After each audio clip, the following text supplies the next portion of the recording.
In today's video, I'm going to teach you how to add Grammarly to Google Docs.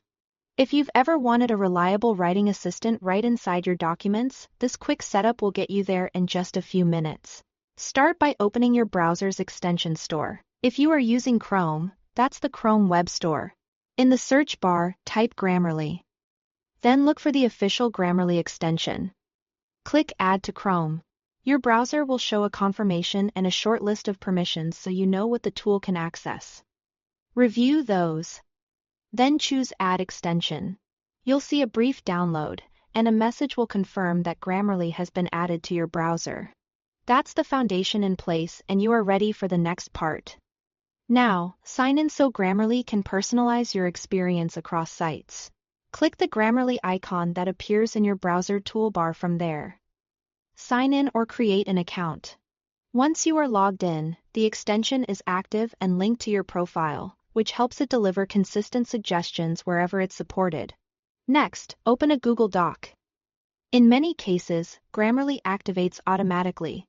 If you don't notice it right away, click the Grammarly extension icon and toggle on the option labeled Check for Writing Suggestions on Google Docs. If needed, give the document a quick refresh so the change takes effect.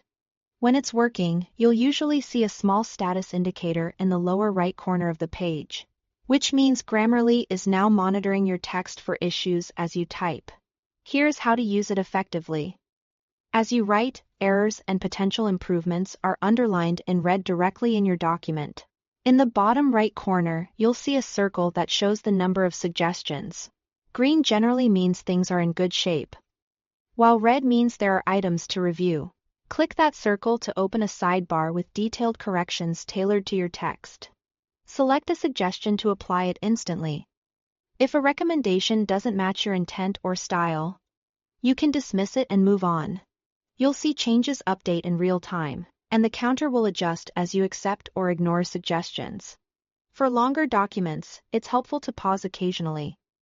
Open the sidebar and work through the list to keep everything consistent and polished. If you don't see suggestions, make sure you are signed in and that the toggle for Google Docs is on, then refresh the tab. That's all you need to add and use Grammarly in Google Docs. Thanks for watching.